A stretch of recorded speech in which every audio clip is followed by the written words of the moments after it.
A paz do Senhor Jesus, mais um momento valoroso, especial, para quem? Para o nosso Deus, para o nosso Senhor Salvador Jesus Cristo, o Rei dos Reis e Senhor dos Senhores.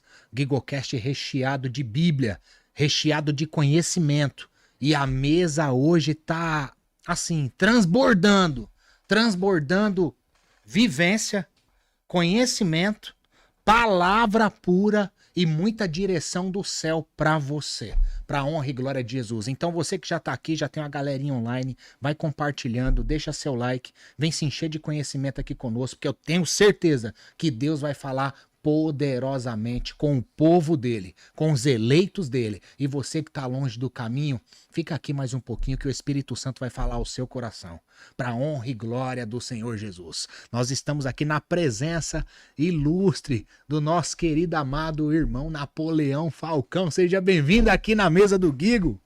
Muitíssimo obrigado, irmão Gigo. Prazer indelével estar com você, te conhecer de pertinho, né? Foi um dos mais predicativos e graciosos que recebi da parte do Senhor neste dia memorável. Quero lhes parabenizar por esta ação benevolente que Deus afincou no seu coração. Amém. Para, através da instrumentalidade da internet, você levar até o coração das pessoas a sensibilidade auditiva da palavra do Senhor. Espero que este trabalho que você está dando prosseguimento nesta noite seja um veículo encandecido de bênçãos e de graça aos ouvidos das pessoas e que elas possam receber essas páginas memoráveis da história profética da Bíblia Sagrada como um memorial de edificação espiritual. Em nome do Senhor Jesus. Amém. Eu agradeço ao Deus vivo, todo-poderoso, e eu sei que momentos como esse só podem ser preparados pelo nosso Deus. Porque o inferno não quer o povo santo reunido. O inferno não quer o povo santo unido. O inferno só quer o afastamento e a divisão. Então hoje é sobre unidade, é sobre compromisso com Deus, com o eterno, com a palavra que salva. E a palavra tem nome, Jesus Cristo, a verdade, o verbo que se fez carne e sangue. Então, pessoal, vem pra cá, compartilha, seja um canal de bênção na vida das outras pessoas. Hoje nós vamos abordar diversos assuntos, mas o mais profundo será escatologia, que é sobre o fim, é o apocalipse. Que tempo estamos vivendo? Mas antes disso, pastor, eu sei que você já contou a sua história algumas vezes, mas se você puder contar um pedacinho do seu testemunho para quem está chegando, para nossa audiência que está aqui, puder ouvir esse testemunho tão forte e valoroso para honra e glória do Senhor Jesus. É muito interessante, Kiko, que o livro de Atos dos Apóstolos exemplifica que o evangelho também pode ser pregado em testemunho a todas as gentes. De tal maneira que eu tenho um testemunho bastante consolidado numa experiência vivida há 57 anos passados. Glória a Deus. O que me sobrou desse testemunho foi a minha decisão ao lado de Jesus Cristo. Todos nós vivíamos sobre as tradições religiosas de nossos ancestrais. Todo homem possui uma índole chamada índole religiosa. Todo homem precisa ter um objeto de culto. E eu, entre os homens, precisaria também desse objeto de culto. E, antes de conhecer, por causa da ineficácia do saber e por causa da inteligência entenebrecida pelo pecado, isso me distanciava da veracidade das Escrituras. E o que me restou foi o pleno desenvolvimento da minha ignorância, de me ensoberbecer contra os cristãos de minha terra, estado da Paraíba, a ponto de sair em demanda com a foice para matar o pastor da igreja. O que me restou disso foi que os seus filhos, em número de 8, clamaram pelo sangue de Jesus com a porta fechada e eu caí no chão. foi semelhante à conversão de Paulo ao caminho de Damasco. De tal maneira que ali fiquei sem fala, sem eficácia nenhuma, não sabia o que tinha acontecido comigo. E os colegas vieram e me levaram nos braços para outro lugar. Resultando nisso, a eficácia da grandeza do Evangelho começou a adentrar aos portais da minha alma, por causa do poder que emana do mesmo na vida dos crentes. É muito interessante nós compreendermos que a vivência cristã não é uma vivência somente histórica, mas uma vivência de experiências, de realidades expressas com Deus no seu cotidiano. Os crentes de 60 anos passados eram crentes possuidores de uma simplicidade muito grande e de uma eficácia também prazerosa na vida de oração. Os crentes oravam muito. E esta oração, ela credibiliza o homem com Deus. E você sabe que o saque é mediante ao crédito. Ninguém tem direito a sacar se não tiver crédito com Deus. Então, a vida de oração de um homem cristão credibiliza-o perante o seu Criador. E era um dia de 10 de agosto de 1969, quando isso aconteceu. E com mais 5 dias seguintes, no dia 15 de agosto, eu assentei-me na cadeira de um barbeiro e ali ele pegou a Bíblia de capa azul, me entregou e pediu para que eu lesse um texto sagrado de 1 Coríntios capítulo 6, verso de 15 ao 19, que diz assim: não sabeis vós que os vossos corpos é o templo do Espírito Santo, proveniente de Deus, porque não sois de vós mesmos, pois fostes comprados por bom preço. Glorificai, pois, a Deus em vossos corpos, em vosso espírito, os quais pertencem a Deus. Ali começou a surgir a lei processual do novo nascimento. Ali, digo, eu me converti ao Senhor, naquela cadeira de barbeiro. Algo já queimava dentro do seu Algo coração. incendiou a minha alma aos portais do meu interior. E eu comecei a chorar. E ele não conseguiu mais cortar o meu cabelo, ele chorava também. E era uma sexta-feira, era culto só para os membros. Não tinha luz elétrica, era candeeiro. Mas eu vi quando o candeeiro acendeu na igreja, dentro da propriedade dos nossos pais. E eu disse, eu sei que eu não posso adentrar o santuário, porque eu não sou membro da igreja. Mas eu vou assim mesmo ao templo e vou procurar uma brecha em uma das janelas para assistir o culto, do lado de fora. Foi o que eu fiz. Corri para lá, procurei uma brecha, eram 3 janelas, e a primeira já me deu condições de eu assistir o culto pela brecha.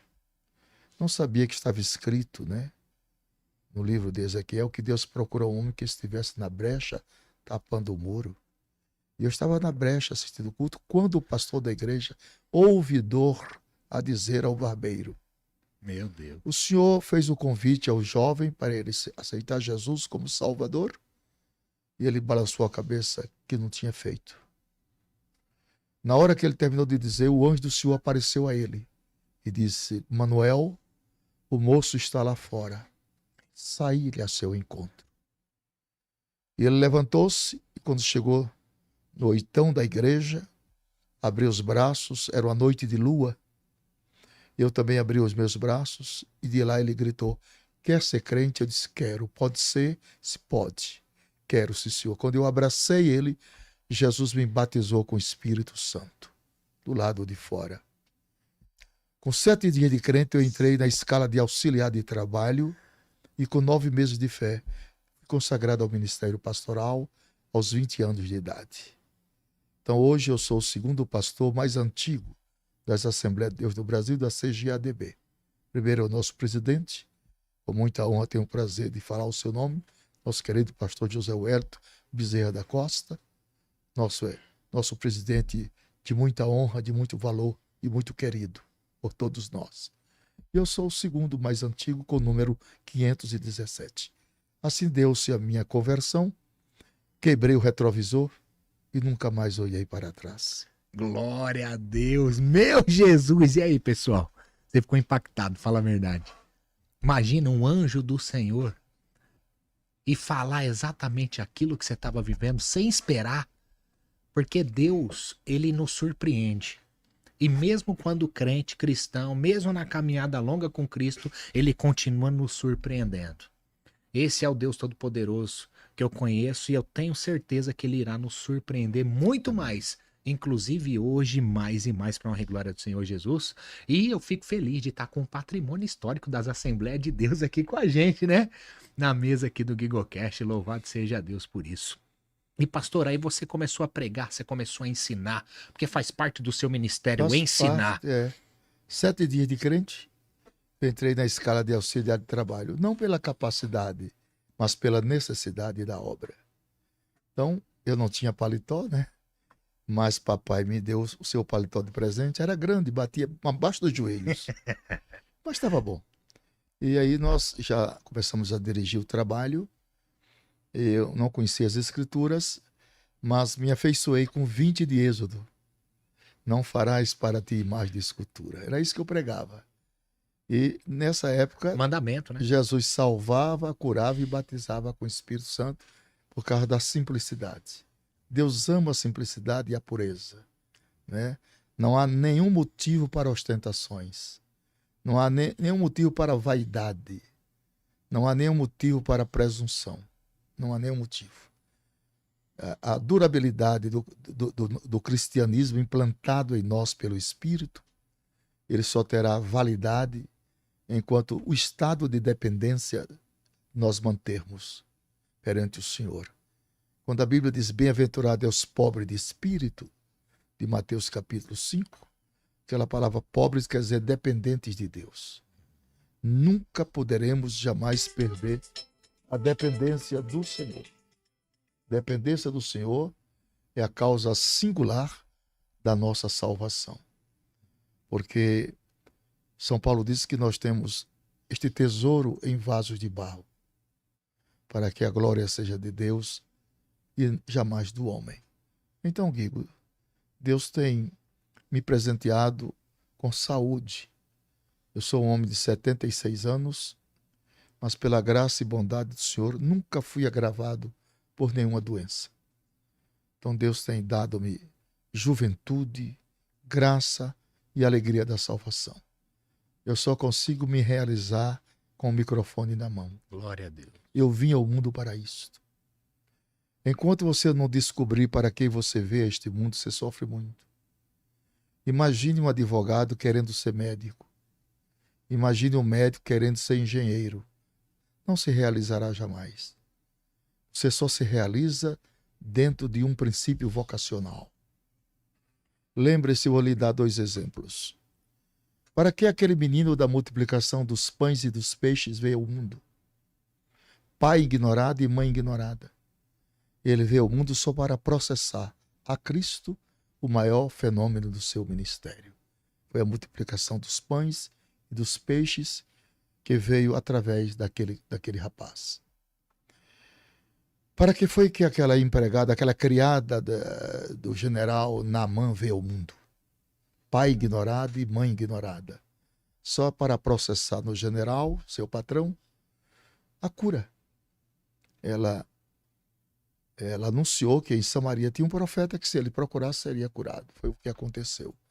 Então cada pessoa veio ao mundo para propósitos específicos. Eu vim a este mundo só para pregar o evangelho. Glória a Deus. Esse é o meu quinhão nesta terra. Eu não tenho outra herança. Minha herança é o altar. Não adianta ostentação contra mim, não adianta perseguição. Eu vim ao mundo para pregar o evangelho. Nas praças públicas, nos campos, nos estádios de futebol, nos teatros, onde for, concebido a oportunidade, ali eu estou com o microfone na mão. No Gigabyte. Não me tire o microfone, senão eu morro. Então, isso tem me dado saúde ao meu corpo e à minha alma. Porque nesses 57 anos que eu prego o evangelho, Guigo, eu nunca deixei o espaço ficar vazio.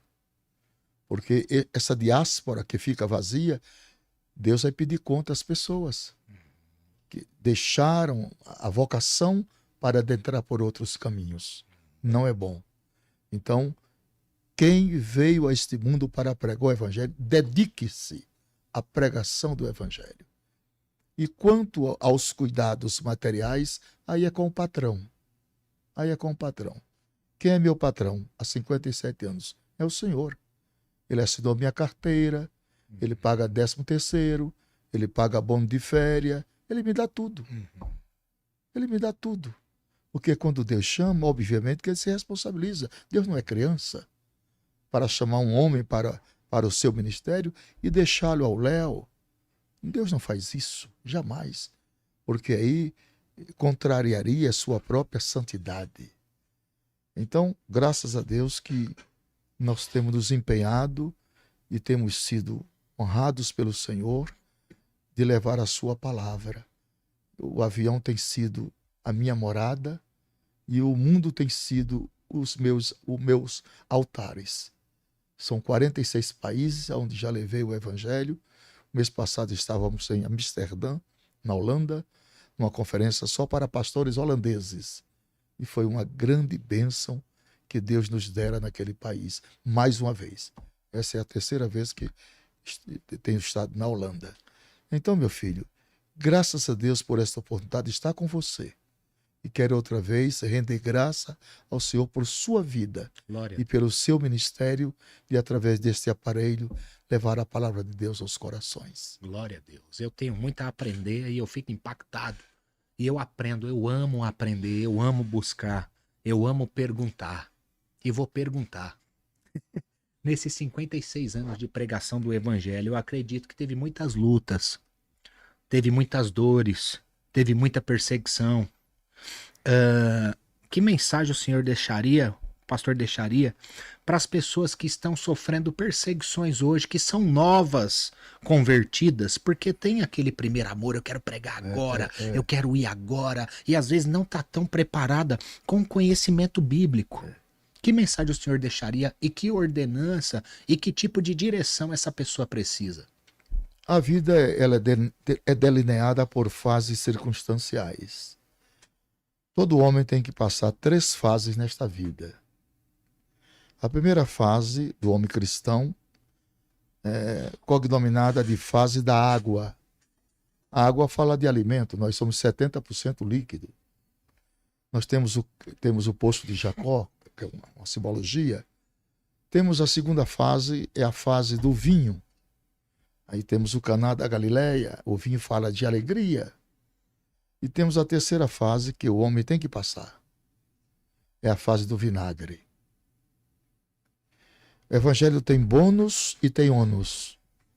Jó disse, receberíamos só os bens de Deus e não os males.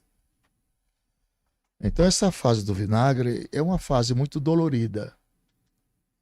No deserto opaco do Calvário, houve um momento que o Senhor Jesus pediu água, mas não deram-lhes. A Bíblia anuncia, ensina-nos, que embeberam uma esponja em vinagre e lhes ofereceram. A Bíblia também não diz que ele ingeriu vinagre, porque no conceito científico, o vinagre é anestésico. Se Jesus tivesse ingerido o vinagre da cruz, a cruz perderia o sentido de cruz e se tornava um instrumento de cirurgia. Então, cruz, para ser cruz, ela não tem paliativo, ela tem dores. Por isso que o Senhor Jesus falou, quem quiser vir após mim, negue-se a si mesmo, tome a sua cruz e siga-me. Então, o Evangelho tem... Deus permite esses impropérios não para nos destruir, mas para lapidar o nosso caráter cristão. Porque a senha do Evangelho não é talento, é caráter. Diante de Deus, o que será julgado não são os dons, são fruto do Espírito. Então, de tal maneira que as pessoas que padecem inocentemente, há duas vontades em Deus, a vontade perfeita e a permissiva. É muito fácil você conhecer a vontade perfeita. Qual é a vontade perfeita? É que eu exerça na minha vida um processo de santificação diária, não de santidade. Porque santidade é um estado, santificação é um processo. Então, esse estado de santificação diária, a mortificação dos meus membros, dos desejos impuros da carne, da cobiça, da vaidade humana, e nessa proporção que eu vou morrendo para o mundo, eu vou me santificando para Deus. E a outra vontade de Deus é a vontade permissiva. Quando Jó disse assim, aquilo que eu mais temia, isso me sobreveio. São os paradoxos da vida, são as incógnitas da vida. Um crente pode ficar canceroso? Pode. Pode adoecer? Pode. Crente morre, morre. E as pessoas usam uma vulgaridade nisso e diz, fulano passou para o Senhor. Isso está errado, irmão. Já é dele. Passou para o Senhor é no dia que você aceita Jesus como Salvador. Morreu, o crente morre. A Bíblia diz, Moisés, meu servo é morto. Só que o crente ressuscita. Semeia-se em ignomínia, ressuscita em glória. Semeia o corpo animal, ressuscita o espiritual. Nós cremos na ressurreição do capítulo 15, 1 Coríntios. Então, essas fases circunstanciais, todos nós temos que passar. Há momentos tão parturientes que você não tem condições de conjugar o verbo da oração. Sua mente está torpedeada com problemas, com adversidades, com essas incógnitas da vida. E o que mais nos adoece é o silêncio que Deus faz muitas vezes. Porque Deus não acerta o relógio dele pelo meu. Sou eu quem precisa acertar o meu pelo dele. Então, mesmo no silêncio de Deus. Mesmo no silêncio de Deus, você está clamando. Deus está ouvindo. Deus ouve a todos. Agora, responder faz parte do caráter de Deus. O silêncio de Deus não significa ausência de Deus. Não significa ausência. Mas como entender que Deus está ali, mesmo naquela luta que você está clamando, invocando e Deus não está falando? Deus está em silêncio. Jesus tinha 3 maneiras de responder o homem quando ele estava na sua vivência terrena: com o olhar, com a palavra rápida e com o silêncio. Essas eram as 3 maneiras que Jesus tinha de responder ao homem. Essa é a cópia da eternidade dentro do querer de Deus. Se com ele sofrermos, com ele seremos glorificados. Porque a vossa tribulação momentânea produz um peso excelso de glória. É paradoxal nós entendermos como foi a morte dos profetas. A tradição histórica diz que Isaías, profeta messiânico, foi cerrado ao meio. Tiago foi decapitado. Pedro foi crucificado com a cabeça para baixo. Paulo foi degolado. Como explicar isso? Como explicar esses paradoxos divinos? Muitas coisas. Prisões, açoites, tribulações. E mesmo ali servindo a pela Cristo. Vontade permissiva. Paulo preso manda o povo se alegrar. Alegrai-vos do Senhor. Não é sobre condição, é sobre obediência. Sobre obediência. Ele não era masoquista para gostar de sofrimento. Mas os sofrimentos eram uma linha que Deus traçou para lapidar o seu caráter. Porque servir a Deus, quando as coisas estão favoráveis, todo mundo sabe que é muito fácil. Sim. Mas quando essas incógnitas paradoxais vêm sobre nós, é nesta hora que o cristão deve provar o seu amor incondicional. Porque todos nós somos eternos devedores ao Senhor. Nós vivemos numa inadimplência inexplicável. Tudo que somos e que temos devemos ao Senhor. O que é a vida? A vida é um conto ligeiro. A vida é como a laçadeira de um tecelão. A vida é como a sombra que declina. A vida é como navios veleiros. A vida é como o correio. A vida é como o vapor. A vida é como a flor da erva. A vida é como a neblina. Você já nasce em contagem regressiva. Nasceu, você começa a se distanciar do berço e se aproximar da sepultura. O cientista francês chamado Roberto Ruck, ele descobriu a famosa teoria das células humanas. Aí ele descreve: teoria celular é a afirmação de células categóricas que todos os seres vivos são formados de células. Ele divide a célula em 3 partes: cilíndrica, achatada e alongada, quer dizer, plasma, citoplasma e núcleo. O cientista descobriu que do tendão de Aquiles até o frontal, o homem tem 60 trilhões de células. Só no cérebro, no cerebelo, na protuberância, no bulbo e no encéfalo, o homem tem 9 trilhões de células. E estas células estão morrendo segundo a segundo. A velhice vai batendo devagar, implacável. O cientista descobriu que o DNA de cada célula humana equivale a 1,70 m. Então, se você multiplicar 60 trilhões por 1,70 m, não tem computação que chegue ao final. Então, o DNA de um ser humano computado pelas suas células em fita métrica dá para ir na Lua 3 vezes. Porque daqui na Lua é somente 384.500 quilômetros. Daqui no Sol é 152 milhões de quilômetros. Porque o Sol é 119 vezes maior do que a Terra.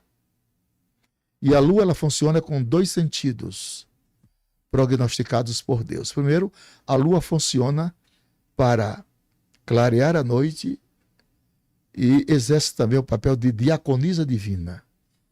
Ela oxigena as águas dos mares. Então ela limpa os pântanos.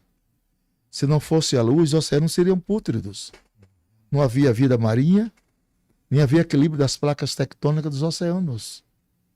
Então a lua tem um papel fundamental de não somente clarear a noite, mas oxigenar os mares. Porque tudo que Deus faz é pensando no homem. Se ela promove a limpeza dos mares, você pode absorver peixes, camarão e lagosta, os crustáceos do mar. Então é para alimentar a humanidade. E por que o homem não glorifica a Deus? Cadê um véu que obscurece o conhecimento, chamado ignorância?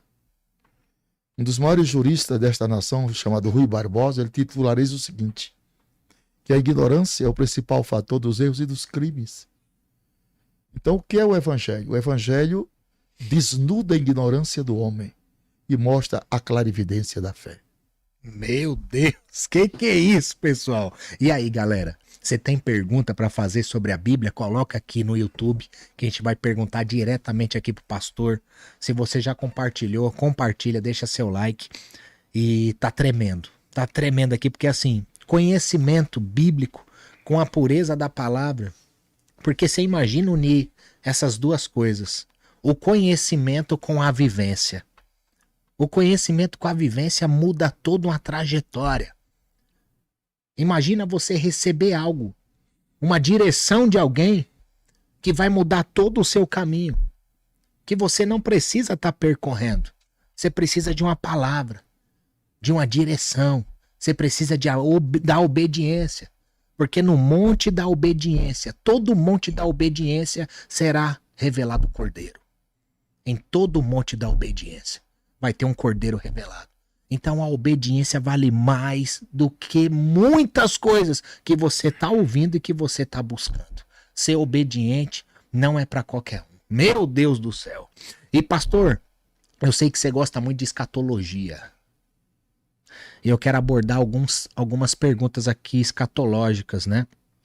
E uma delas é: se você acredita que a igreja atual, espiritualmente, está preparada para enfrentar uma perseguição real antes do arrebatamento. Bom, Como você entende a Bíblia questão? Sagrada ela tem 3 princípios doutrinários. O primeiro princípio doutrinário das Escrituras, ela abrange as doutrinas que são mais fáceis de se entender. Quais são as doutrinas mais fáceis de se entender? São as doutrinas relacionadas com o plano da salvação. Deus reduziu a salvação do homem ao nível irredutível. A única coisa que o homem faz para ser salvo é somente crer. Atos 16 e 31. Não precisa fazer mais nada. Somente crer. Não precisa fazer, não precisa ir, não precisa Não voltar. precisa mais nada, já foi feito, né? A obra foi feita quando ele consuma. Porque ele consuma na cruz. Mas a decisão da salvação não aconteceu na cruz. A decisão salvífica aconteceu no Getsêmani. A cruz é a consumação de uma decisão tomada na noite anterior. Foi no Getsêmani que ele consumou a salvação, quando ele exerceu um processo de hemorragia interna. Os seus capilares, são os milhares de veias internas do corpo, rompeu-se pela angústia do dia seguinte. Deus mostrou para ele o cálice do dia seguinte ali, entre as velhas oliveiras do jardim. Quando as glândulas sudoríparas mandam o suor, aí traz o sangue que vem dos capilares. É uma hemorragia interna.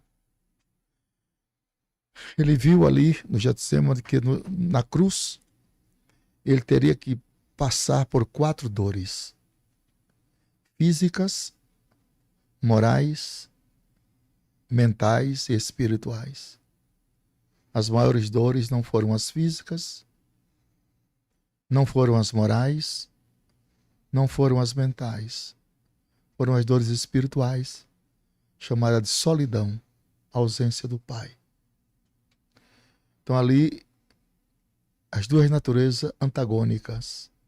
Jesus, a natureza humana, e Cristo, a natureza divina. Jesus, a natureza humana, baqueou, quando ele disse: passa de mim este cálice. Sai a natureza humana, ante a divina, Cristo. Não se faça a minha vontade, mas a tua. O segundo ponto cardeal das doutrinas básicas que fundamentam as Escrituras são as menos fáceis. É intermediária, né? São os dons espirituais. Aí está a figura do pastor da igreja, né? Se ele solta muito, o povo fica fanático. Se ele segura demais, o povo fica frio. Quando Deus colocou a nuvem no deserto, Deus deu 3 leis para Israel. E Deus é um Deus de leis. A primeira lei que Deus deu a Israel: não ande na frente. A segunda lei que Deus deu para Israel: não ande atrás. E a terceira lei: ande debaixo. Meu Deus. Não ande na frente, não seja fanático. Não ande atrás, não seja formalista. Ande debaixo. Porque a vitória não é de quem corre, é de quem chega. Meu Deus. Tem gente que corre, mas cansa no caminho. De repente, fulano não é mais crente. Fulano não é mais crente. Correu tanto e cansou. Então, é melhor ir no passo chamado passo do gado para chegar com segurança. Eu já estou nesse passo há 57 anos. Não cheguei ainda. Se desanimar agora, perde tudo. Perseverança. Então tem que ter cautela e cuidado. A vida cristã é um cristal. Tem que polir ela todos os dias. E a vida cristã ela está fundamentada no matrimônio, principalmente para o ministro. O ministro tem que ter 2 casamentos. Ele tem que ter o casamento documental, para efeito cartoral, e ele tem que ter o casamento sentimental. Casado também nos sentimentos. Então, dons espirituais tem que ter muito critério para as pessoas não macularizar os dons com ações assim tão deprimentes. Eu vou ser mais expositivo. Tem coisas que a gente está vendo nesses dias que, oh meu Deus, a gente tem vergonha. Misericórdia. Oh meu Deus. Que eles mancham o evangelho. Eles põem nódoa na beleza do evangelho. Que coisa linda é um homem e uma mulher cheia do Espírito Santo. Mas não precisa estar caindo no chão, Sim. virando os olhos, entortando as mãos, fazendo essa exterioridade medíocre. Isso não quer dizer espiritualidade. Espiritualidade é vivência com Deus. É você tirar 4, 5, 6 horas para ajoelhar-se e ficar com Jesus nas madrugadas. E aí você não precisa gritar no púlpito.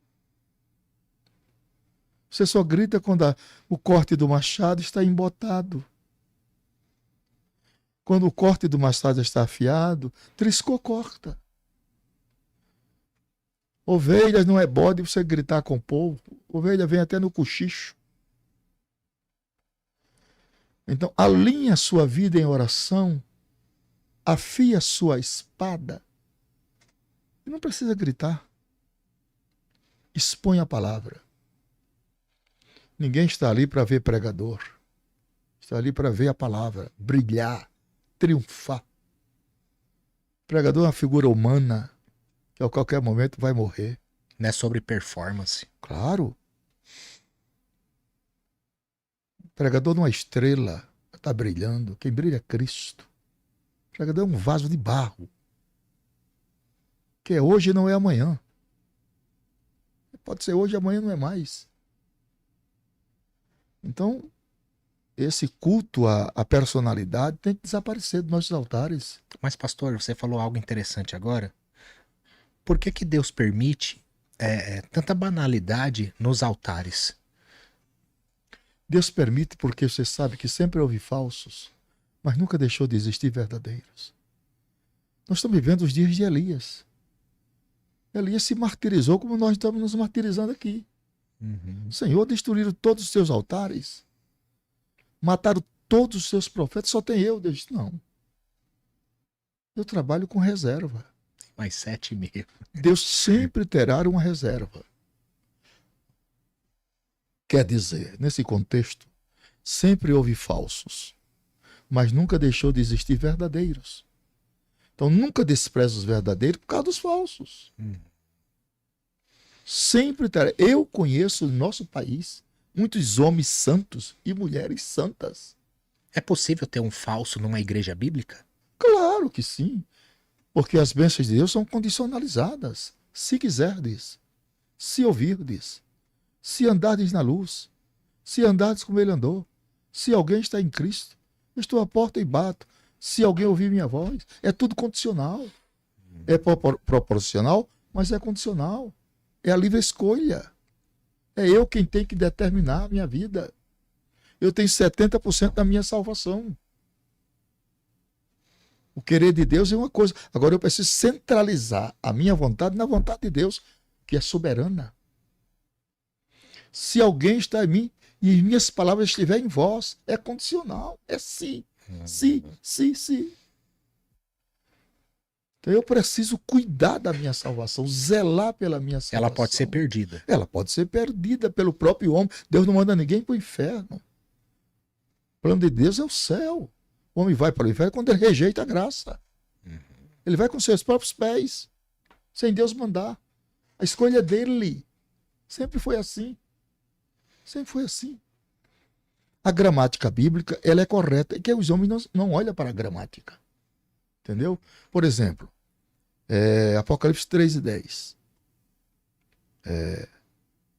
Que fala que a igreja não passará pela grande tribulação. Como guardastes a palavra da minha paciência, Deus livraria. também eu te guardarei. Não é na hora, rapaz, é da hora. É contração da preposição. Se a igreja passasse pela grande tribulação, era na hora. Como guardaste a palavra da minha passagem. Também eu te guardei na hora. Mas não é da. É da hora da grande tribulação. Na hora você já nem vai estar mais. Na hora você não vai estar mais aqui. A igreja está atravessando o princípio. Não as dores. As dores vão chegar. Ela vai chegar com a abertura dos 7 selos. Isso aqui não é nada ainda. Isso aqui não é nada. Isso aqui é o aperto das nações. Porque essa condicionalidade de Deus, ela está exposta ao querer do homem. Você quer? Quero. Seja curado. Você quer? Quero. Seja salvo. Você quer? Quero. Deus não força ninguém, porque Deus não precisa de ninguém. Somos nós que precisamos dele. Sim. Ele sem nós é Deus. Agora nós sem ele somos o quê? Nada. Nada. Nessa questão de nada. A apostasia que o apóstolo Paulo menciona, já estamos vivendo ela? Estamos. Ela vem com 3 predicativos. Inversão de valores, quebra dos paradigmas e remoção dos marcos antigos. Isso é apostasia. Entendeu? Então nós estamos vivenciando isso, essa apostasia religiosa. Que está dentro também do esfriamento do amor, como claro, ela arrasta essa parte religiosa, ela é tremenda. Comparação, uma pessoa deixou de orar. Ele vai fragmentando a sua própria fé. Samuel disse, longe de mim que eu peque deixando de orar. Então deixar de orar é perder a dependência divina. É se auto-identificar como crente sem dependência divina. Enquanto você está orando, você está na dependência de Deus. Parou de orar, você perdeu a dependência. Então nós somos crianças. Temos que estar sempre dependendo do Pai. Eu gosto de estar com Jesus no meu quarto de oração. Eu gosto muito de estar com Jesus mais do que estar com os homens. Porque os homens olham para mim e podem me criticar. Os homens olham para mim e podem me censurar. Sim. Eles olham com os olhares humanos. Agora, quando Deus olha para mim, é diferente. Deus olha para mim de cima da tampa do propiciatório. Com amor. Ele me aceita como eu sou, seja eu sanguíneo, colérico, fleumático ou melancólico. Ele me aceita como eu sou. Porque o evangelho não muda as pessoas. O papel do evangelho não é mudar. Se é mudar, ele despersonifica. O papel do evangelho é moldar as pessoas. E essa moldura acontece na proporcionalidade que Jesus é o meu Senhor. Uma metanoia, não é do dia para a noite. Metanoia, não é do dia para a noite. Veja só, Romanos 1:1, eu estava falando com os colegas, diz assim, Paulo, vírgula, servo de Jesus Cristo, ponto e vírgula, chamado para apóstolo, segundo o mandado de Deus Pai. Por que que o título está no final e o nome está no começo? Porque título não influencia nome. E hoje está inverso. É, né? O nome que influencia título. Sim, e está inverso hoje. Está inverso, não adianta ter título e não ter nome. É verdade. Agora, entre o nome e o título tem uma diáspora, servo, que no grego é doulos. Doulos é escravo. Escravo não tem vontade própria, não vai para onde quer, não diz o que quer, não fala o que quer. Ele é servo. Quando Paulo diz, eu já estou crucificado com Cristo, é servo. É doulos, é escravo. Eu não vivo mais, Cristo vive em mim, é o doulos, é escravo. Entendeu? Então eu quero, no final dos meus dias, me aproximar mais de Deus. Não quero perder a minha salvação por ser relapso, por ser descuidoso, por andar descuidado. Glória. Agora vem os ensinamentos mais difíceis, que são pedagogicamente os ensinamentos relacionados com o futuro do homem. Aí vem mortes, que são 3 mortes, espiritual, física e eterna. Depois vem as ressurreições. Depois vem o estado intermediário, que é o estado entre a morte e a ressurreição. Depois vem o arrebatamento da igreja. Depois vem as bodas do Cordeiro. Depois vem a vinda de Jesus em glória. Depois vem a batalha de Gog e Magog. Depois da batalha de Gog e Magog vem Armagedon. Depois do Armagedon vem julgamento das nações no Vale de Josafá. Depois do julgamento das nações vem o milênio. Depois do milênio vem a segunda ressurreição dos mortos. Depois vem o trono branco, o juízo final e eras eternas. Então esses assuntos, eles são muito delicados, porque você pode, mas não deve ir além das coisas que foram reveladas. Por exemplo, o Apocalipse tem 22 capítulos. Vamos ser coerentes. A igreja é introduzida, a igreja, no capítulo 1. Ali começa a introdução da igreja. Depois ela aparece em 2 capítulos subsequentes. No capítulo 2 e no capítulo 3. De Éfeso até Laodiceia. No capítulo 4, dá-se o arrebatamento. No capítulo 5 é o livro da redenção e 6 7 selos. Não tem mais igreja na terra, ela só está até o 3.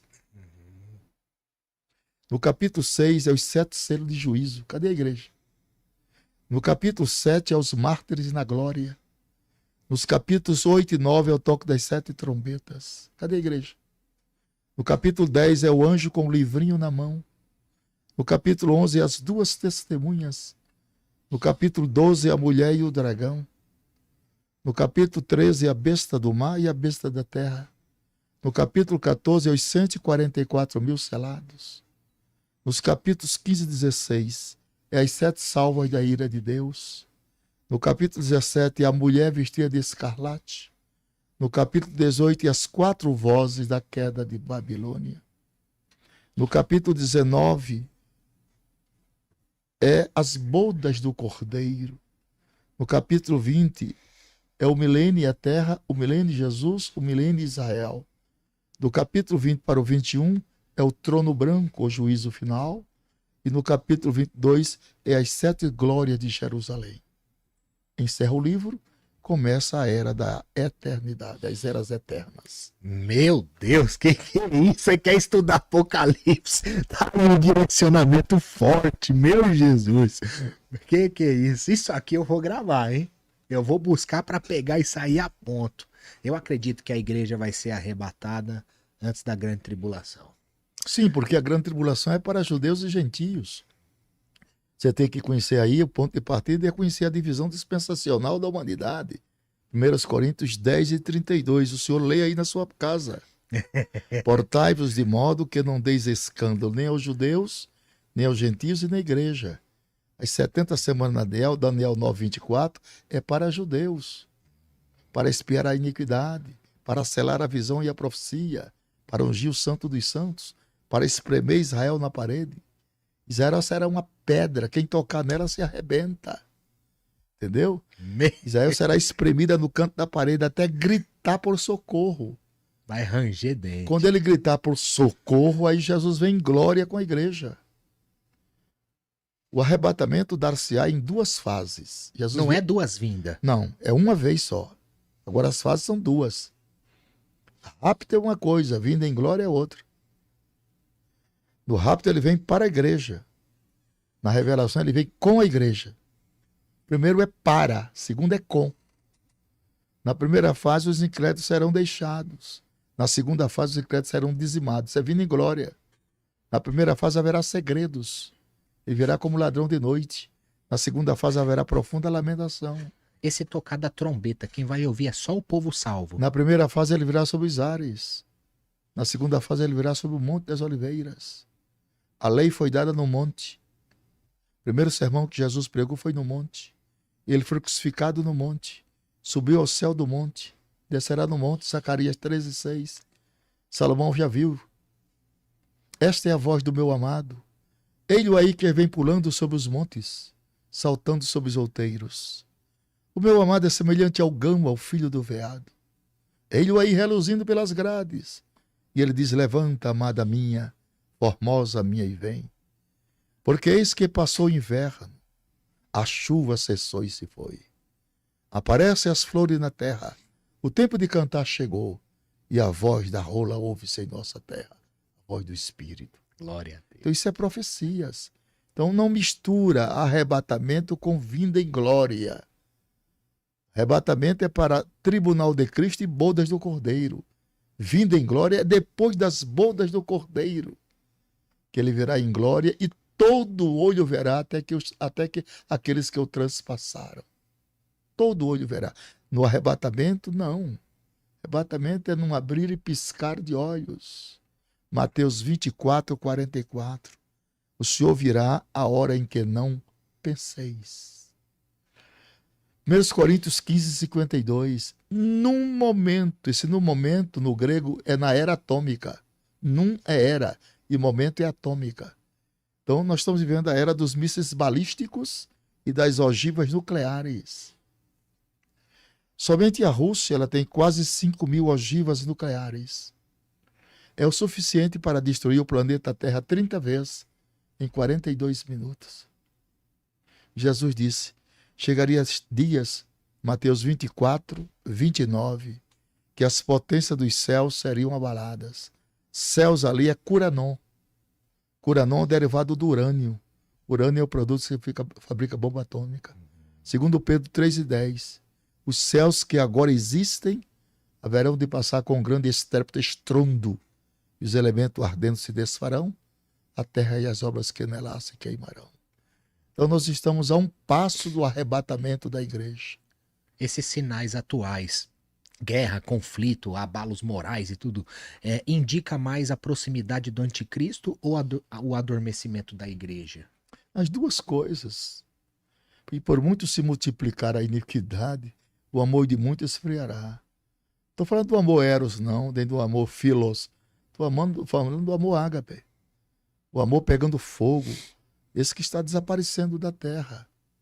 Né? Porque amor não é dom, amor é fruto. Eu tenho que produzir. Uhum. O amor cresce na proporção que eu abro o meu coração. Eu posso fechar. O coração é meu. Eu administro ele como eu quero. Sim. Entendeu? Então tem muita gente que Jesus me converte. Jesus não converte ninguém, não. A palavra convence-nos, mas não converte-nos. Quem nos converte somos nós que temos de nos converter a Ele. Convertei-vos pela minha repreensão, diz o Senhor. As pessoas querem ficar isentas da responsabilidade e responsabilizar só Deus. O homem tem responsabilidade, textualmente, na sua salvação. Salvação é eterna, nunca deixou de ser. Uhum. Mas é eterna para quem obedece. Sim. É condicional. Nunca deixou de ser eterna, mas para quem obedece. Então, eu não creio num Deus que vai deixar a sua igreja sofrendo as amarguras de Mateus 24, 21 e 22. Para quem crê, né? Nunca houve um dia como aquele, nem jamais haverá. Se aqueles dias não fossem abreviados, nenhuma carne salvaria. Mas, contudo, outros sim. Por causa dos escolhidos, serão abreviados aqueles dias. Eu não creio na igreja que vai ficar em Sofonias capítulo 1, 14 a 18.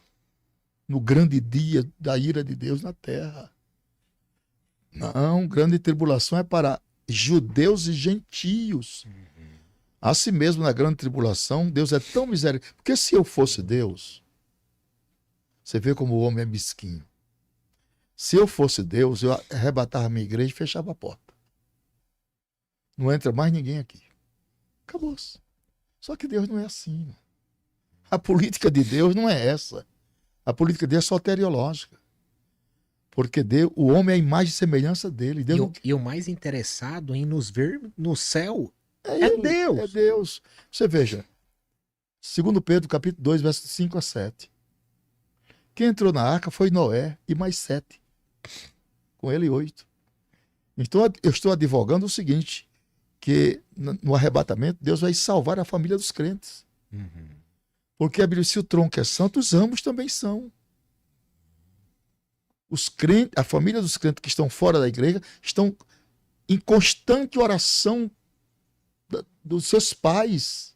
Mesmo que tenha um filho que não está... Estão ali, mas a oração está comendo solta. Uhum. Isso é muito forte. E Deus não é menino, irmão. Deus não é mesquinho igual a gente. A gente quer dogmatizar, a gente quer colocar Deus numa gaiola. Deus não é passarinho, não. Ficar em gaiola, não. A multiplicidade da graça do Senhor, ela abarca todos os atos redentores do Calvário, rapaz. A graça cresce com a prática e decai com o desuso. Quanto mais graça, mais pecados morrem. A graça não busca o perfeito, mas é onde está o imperfeito. A graça busca Mefibosete, lá na lata do lixo, e traz para sentar na mesa do rei. Essa é a graça.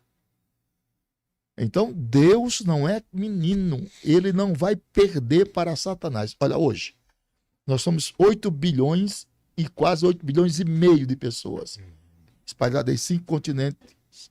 Muito bem. Hoje, 1 bilhão e meio se diz cristão. E 6 bilhões, quase 7 bilhões não são. Tu acha que Deus vai perder esse povo, irmão? Nessa questão religiosa que a humanidade vive? Deus tem mecanismos legais para salvar as pessoas. Deus não é menino, não é criança, não é limitado. O prazer, Deus não tem nenhum prazer que o homem morra sem salvação. Nenhum prazer. Isso não alegra ao Senhor. O homem foi criado pelas suas mãos, foi as suas mãos quem fez. Ele não quer perder este homem para o diabo. Ele vai à última consequência para salvar este homem. Quem era eu? Quem éramos nós? Deus investiu na nossa vida. Quando nós éramos pecadores, miseráveis, vivíamos à margem, ignorantes, réprobos a respeito da fé. Deus, por misericórdia, foi lá, usou alguém, para mim usou um barbeiro leigo, simples, para mostrar Jesus através da Bíblia. Em 3 versículos. Meu Deus. Caiu as escamas do pecado e veio a graça de Deus. Isso é maravilhoso. Isso é Eu quero maravilhoso. ver quem explica. Eu quero ver um teólogo que apareça hoje para explicar João 3,16. Se ele me explicar a chamada tal maneira, eu quero que me explique isso aí. Porque eu tenho 57 anos pesquisando, nunca consegui chegar ao fim disso aí. Porque Deus amou o mundo de tal maneira, essa tal maneira que eu quero que me explique. Todos os adjetivos, verbos e advérbios que você usar para querer explicar tal maneira é muito pobre. Muito pobre para explicar essa tal maneira como Deus ama o homem. Então, meu amigo, você que está aí, está afastado dos caminhos do Senhor, você que é parente de crente, filho de crente, não se esqueça. Não se esqueça. Por trás de tudo isso, há um pai, há uma mãe, há um avô, há uma avó, estão de joelhos dobrados orando por você. Deus não vai perder você para Satanás. Deus vai a últimas consequências para salvar a sua alma, para trazê-lo de volta ao aprisco. Você que se escandalizou com o mau testemunho dos outros, pare um pouco e reflita. Quem foi que sofreu por amor a você? Foi esse que te escandalizou? Ou foi um homem chamado Jesus que deu-se por amor? Ele deu-se por amor. A única coisa que levou Jesus à cruz não foi propriamente os meus pecados. Não foi. Foi o amor. Romanos capítulo 5, verso 8 diz assim: Deus prova seu amor para conosco, em que Cristo Jesus morreu por nós, sendo nós ainda pecadores. Então, meu amigo, não temas. A qualquer momento, Deus vai te surpreender. E você vai voltar para os pés de Jesus. Porque o seu lugar não é fora do Evangelho. O seu lugar é dentro do Evangelho. Deus não vai lhe perder para Satanás. Jamais. Acredite nisso. Glória a Deus. Meu Deus do céu, que sabedoria é essa? Ô, meu irmão, compartilha, receba essa palavra em nome de Jesus. Quero fazer um agradecimento para todos aqui que estão online e quero agradecer também esses bastidores aqui, que tá cheio de pastor aqui atrás, gente. Tá tudo com a mão levantada, dando glória e aleluia, porque o nosso Senhor Jesus merece. Reginaldo, meu irmão, Deus abençoe sua vida. Obrigado por estar aqui com a gente de novo, mais uma vez. Tem o Pedro, abraço, Gui, você é top, mano. Louvado seja Deus pela sua vida. Tem pergunta aqui, pastor, deixa eu pegar aqui. Grande pastor Napoleão, Deus abençoe sua vida, tem minha admiração. Davi Jorge, glória a Deus, aleluia. Álvaro, Deus seja louvado, ele perguntou, paz do Senhor, irmão. Pastor Napoleão, o senhor acredita que estamos na última geração antes do arrebatamento? Sim, eu do sou arrependimento, eu sou da geração do arrebatamento. Eu sou da geração da figueira, meu filho.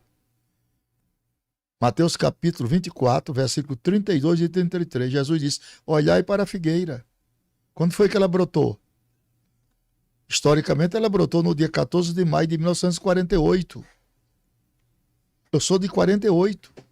Eu sou da geração da figueira. Isaías capítulo 66, verso 8 diz assim: quem jamais ouviu tal coisa? Quem viu coisa semelhante? Poder-se-ia fazer nascer uma terra de uma só vez? Nasceria uma nação de uma só vez? Sião esteve de parto, já deu à luz a seus filhos. Israel hoje é uma realidade, é uma nação que vai esperar Jesus com duas credenciais. Uma credencial de Messias e a outra de libertador. A cegueira de Israel vai terminar. Os gentios vão receber Jesus com três credenciais: rei, senhor e juiz, para julgá-los com vara de ferro. E a igreja vai receber Jesus com duas credenciais: noivo e esposo. Então, eu sou da geração da figueira. Eu nasci em 1948. Uma geração hoje é computada como 80 anos. A Bíblia diz que a durabilidade do homem é 70 anos. E muitos, para sua robustez, chegou a 80. Digamos que seja 80. Soma 48 com 80 e vê quanto é que dá. Você é inteligente, faz uma tabuada aí. 1948 com 80, quantos anos dá? Então nós estamos a um passo do arrebatamento. Mateus 24, 44. O Senhor virá a hora em que não penseis. A vinda do Senhor é como ladrão de noite e como relâmpago. Então estamos a um passo do rápido da igreja. As coisas estão indo de mal a pior. Um dos sinais muito grandes da vinda de Jesus é a falta do produto hídrico da terra. A água está sumindo do planeta. Nós somos 70% líquido. Profecia. Ezequiel 4, 16 e 17. Eis que chegará dia, diz o Senhor, que se tornará instável o sustento de pão em Jerusalém. Comerão pão por peso e água beberão com tristeza e com desgosto, para que essa vos falte e vos consuma em vossas maldades. Então Deus está começando a apertar a rosca, e quanto mais se aproxima a volta de Jesus, mais a iniquidade aumenta e o amor esfria. Segura as pontas, meu irmão. Olha para Jesus, autor e consumador da fé. Não olha para os escândalos que estão acontecendo, não. Isso é prenúncio da volta de Jesus. Jesus diz: feliz é o homem que em mim não achar escândalo. Meu Deus! Aleluia! Escreve aí, pessoal. Glória a Deus! Aleluia! Tem uma outra pergunta aqui, pastor, do Erivaldo, que ele diz o seguinte: por que é preciso fazer essa diferença de igreja e Israel? Essa diferença serve para todas as linhas de interpretação ou só para a escatologia? Israel é Israel, igreja é igreja, gentil é gentil. Quem éramos nós? Éramos gentios. O que é que nós somos hoje? Igreja. É só olhar a divisão dispensacional da humanidade, não há como retroceder. É judeus, gentios, igreja, não tem mais ninguém não. Judeus, quem são os judeus? Descendente de Abraão, Isaac e Jacó, chamado de hebreus, Israel, filho de Israel ou israelita. Quem são os gentios? São os não-judeus, são chamados de nações, gregos ou estrangeiro. E quem é a igreja? A igreja é consolidada de dois povos, judeus e gentios convertidos a Cristo. Paulo diz que Deus de dois povos fez um, quebrando a parede da separação. Existem judeus messiânicos, que são igrejas. Então, ou o cidadão é judeu ou é gentio. Eu não preciso usar quipá. Eu não preciso usar talito nem arca, porque eu não sou judeu. Eu sou igreja. Eu era gentio e hoje sou igreja. Eu não preciso impressionar as pessoas com um talito e com o quipá na cabeça. Eu não tenho direito de judaizar a igreja. A igreja é igreja, a noiva do Cordeiro. Mateus 16, 18, estabelecerei a minha igreja. Pronome possessivo, minha. Igreja tem dono. Minha é um pronome possessivo. Então, o dono da igreja é Jesus Cristo. E eu faço parte desta igreja. E você também. Em nome de Jesus, qual é a maior mentira que o diabo tem espalhado sobre a escatologia nos últimos anos? Minha gente, eles estão adulterando a palavra. Já tiraram 12 versículos das Escrituras. Eles estão tirando as pontuações bíblicas. Por exemplo, Gênesis capítulo 1 diz assim: no princípio, aí tem uma vírgula. Eles tiraram essa vírgula. Que detalhe, hein? De ter a vírgula. Porque a vírgula é uma pausa entre duas sentenças. No princípio, vírgula. Criou Deus os céus e a terra. É outra coisa. No Bereshit Bará. Então, quem é que estava no princípio? Eles estão tirando a vírgula. Porque aquela vírgula representa Cristo. Porque Deus é lindo demais. Amigo, tu não entende isso? Deus se oculta na sua própria glória para revelar Jesus. Porque Deus não é um espírito.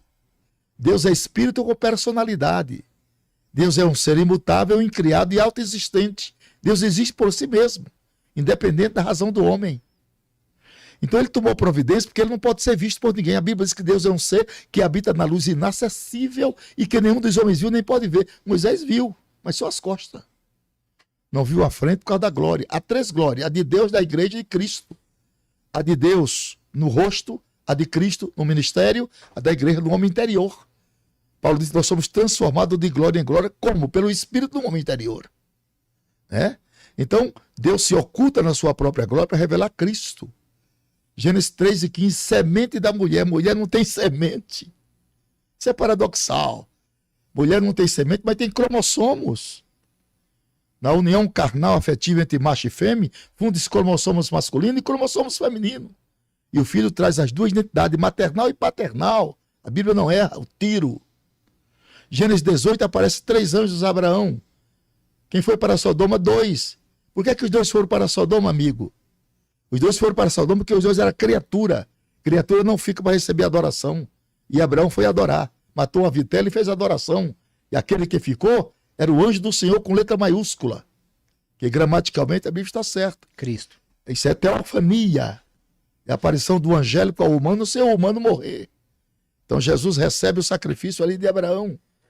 Ele recebe o sacrifício também de Jacó no Val de Jaboque, Gênesis 32, e toca no nervo da juntura da coxa, e transforma o nome do homem de Jacó para Israel. Ele diz: como o príncipe lutastes com Deus e prevalecestes. Depois ele sai dali e encontra com Manoá em Juízes 12, e manda: que queres? Como é o teu nome? Ele diz: que queres tu saber meu nome? Meu nome é maravilhoso, só que o maravilhoso está com letras minúsculas. Aí Isaías 6:9, maravilhoso conselheiro com letra maiúscula. O verbo está no presente do indicativo, o menino vos nasceu. Faltava 700 anos para Jesus nascer. Mas Deus não conta tempo porque Deus não está sujeito às leis da física. Até um dia que o verbo tabernaculou-se no ventre de Maria, mas ele já existia com o Pai. João 1:1, no princípio era o verbo. O verbo estava com Deus, o verbo era Deus. Ele, pronome pessoal, estava no princípio com Deus. Provérbios 8:22. No princípio o Senhor me possuía, antes das suas obras mais antigas, e quando ele construiu os cosmos, ali estava eu. Eu era seu aluno, seu engenheiro, com ele eu fogava na sua delícia, antes de haver abismo eu fui gerado.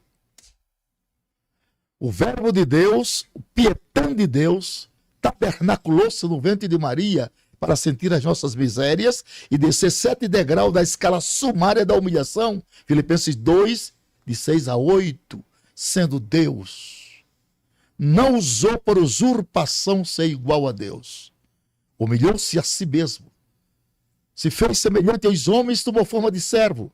E assim, em forma de homem, humilhou-se em morte de maldição. Pelo que Deus o exaltou soberanamente, e ele deu o nome que está acima de todo nome. Para que ele, seu nome, todos os joelhos se dobrem, os que estão nos céus, que estão na terra, e toda língua confesse que ele é Senhor, para a glória do Pai. O verbo tabernaculou-se em Maria. Nasce à sombra de uma cruz que não era dele. Ele toma em caráter de substituição. A cruz era minha. A cruz era tua. Nossos pecados, nossos pais caíram no Éden e com ele caiu toda a posteridade. Éramos leprosos. Jesus veio para tirar esta lepra chamada pecado. Ele abdica os atributos da divindade, deixa ao pé da cruz, para depois recobrar em glória. E se fez primícia dos que dormem. Lázaro não ressuscitou. Quem disse que Lázaro ressuscitou? Aquilo não é ressurreição, aquilo é ressuscitamento. No ressuscitamento você ressurge e morre de novo. Ele é primícia. Ele ressuscitou para nunca mais morrer. O primeiro. É o primeiro. Então os demais que teve esse processo de ressuscitamento, todos morreram. Mas Jesus não, é premissa dos que dormem. Então, essa tabernacularidade do verbo é muito lindo. Isso está dentro da cristologia, que é uma matéria linda, versátil, que está de Gênesis e Apocalipse. É só Cristo. E Deus faz questão de mostrar Cristo na fresura do boi, na tripa, no redém, no tabernáculo, átrio santo e santíssimo, caminho, verdade e vida. No átrio ele é o caminho, no santo ele é a verdade, no santíssimo ele é a vida. O verbo tabernaculos é uma figura do tabernáculo. O que queremos mais? Rapaz, eu vou falar aqui, olha só. Não é para qualquer um, não. É só para quem tá preparado e quem tá buscando. Porque conhecimento não é para quem só tá pedindo, é para quem tá se debruçando. E muitas vezes é necessário você dobrar seu joelho, irmão e irmã. Necessário buscar, ler, meditar na Bíblia. Tá em mesas com pessoas que realmente renderam a sua vida a Cristo e entregaram verdadeiramente, porque é isso que Deus busca, os verdadeiros adoradores que o amam e buscam em espírito e em verdade. Meu Deus do céu! Tem acabado isso ou não, pastor? Aqueles verdadeiros que buscam ou ainda tem? Graças a Deus ainda tem o remanescente fiel, né? Homens e mulheres compromissados com a sua crença, compromissados com os valores graníticos da fé. Independente de qualquer religião, vamos colocar assim. Independente de qualquer religião, há muitos homens tementes a Deus, que não descortinaram o verdadeiro caminho dos fundamentos doutrinários da salvação, mas são homens tementes a Deus, né? Grandes pais de famílias, que cuidam da sua família, que devotam sua vida ao respeito ao próximo, porque toda a Bíblia encerra-se em 2 mandamentos: amar a Deus e ao próximo como a si mesmo. Quem fizer isso cumpriu toda a lei e os profetas. Então, minha gente, a gente está muito enganado com a versatilidade filosófica das pessoas. O Evangelho é abdicação de direito para cumprimento de deveres. No Evangelho ninguém tem direito, tem moral. Sendo o Evangelho é o nosso caráter cristão. Mesmo com as nossas íngremes fraquezas, mas Deus, pela tampa do propiciatório, Ele consegue nos aceitar como somos. Graças a Deus por isso. Que há 3 elementos básicos na salvação de um homem. Romanos capítulo 3, verso 24 e 25. Graça, fé e sangue. Graça manifestada, sangue derramado e fé operante. Esses 3 elementos, eles fidedignam a nossa salvação. Então, minha gente, eu quero que vocês que estão assistindo esse trabalho espiritual, acredite na sua salvação. Receba a cada dia essa intuição espiritual dentro da sua própria alma. Que esses ingredientes espirituais adentrem aos portais da sua vida. Que você possa sentir segurança, estabilidade da sua crença. A Bíblia nos diz que o Espírito de Deus testifica com o nosso espírito que somos filhos de Deus. Somos filhos de Deus, somos herdeiros de Cristo e co-herdeiro de Cristo e herdeiros de Deus. Então, aplique-se a cada dia a amar a benevolência da sua salvação em Cristo Jesus. Claro que não há nenhum mérito em nós. Se nós só há deméritos, os méritos são todos de Jesus. E nós aceitamos os méritos de Cristo com apanágio da nossa salvação em Jesus. Ele fez tudo por nós. Ele abdicou o tesouro milionário da sua glória. Ele deixou de galgar a avenida das mansões angelicais. Abdicou o trono de glória imarcessível e desceu às partes inferiores, se fazendo carne. Gritando altissonante para o mundo dos seus dias: raposa tem covis, ave do céu tem ninho, mas o Filho do Homem não tem aonde reclinar a sua cabeça. Sendo rico, se fez pobre, por amor a todos nós. Portanto, versalize a sua salvação na palavra de Deus. Credibilize a sua fé em Jesus Cristo e tenha sustentabilidade salvífica nos méritos daquele que jamais falhou e jamais falhará. Glória a Deus. Pastor, você acredita que antes do arrebatamento a igreja vai ter um grande avivamento nessa geração? Como está escrito, que nos últimos dias, Joel 2,28, derramarei do meu espírito sobre toda a carne. Minha gente, Essa toda a carne é os salvos. a metodologia que Deus vai usar para a salvação da humanidade está embrionariamente no mundo da sua onisciência. Ele sabe como vai fazer. É tão elástico o plano de salvação que a nossa mente diminuta, os nossos neurônios não conseguem alcançar a solidez da soteriologia bíblica.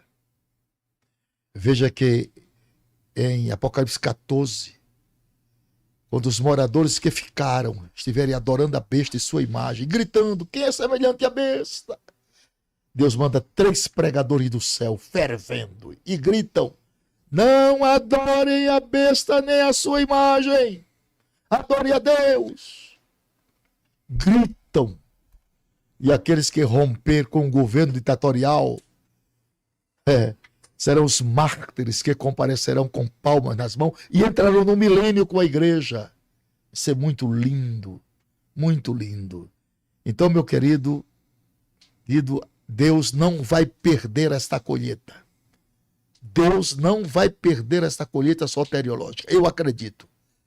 Ele vai encontrar no mundo do seu poder, da sua onipresença, da sua onisciência, da sua onipotência, métodos salvíficos para atrair o homem para a eternidade com ele. Deus ama este mundo.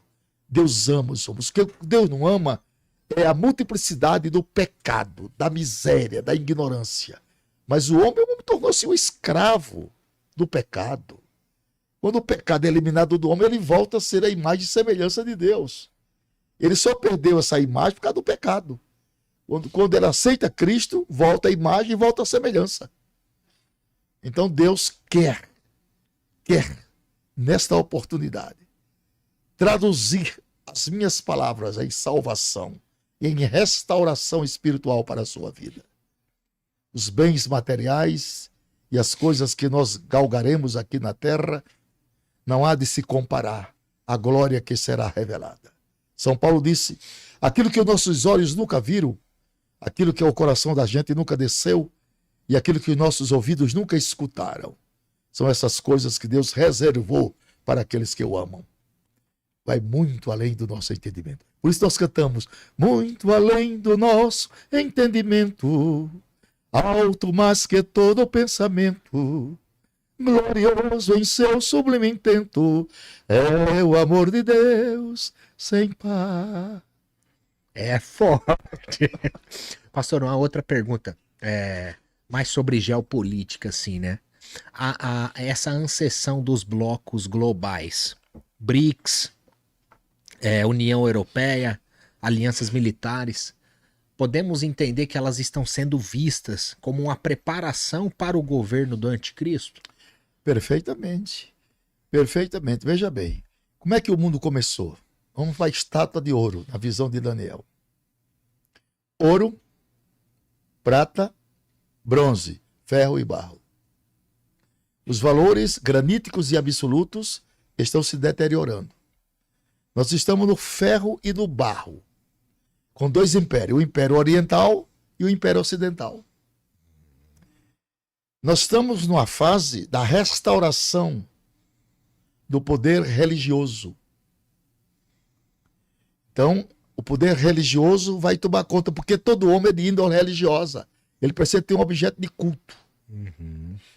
E o plano são 17 itens na globalização total, com a ascensão de um déspota mundial e governamental, que após o rapto da igreja, sua ação será plena.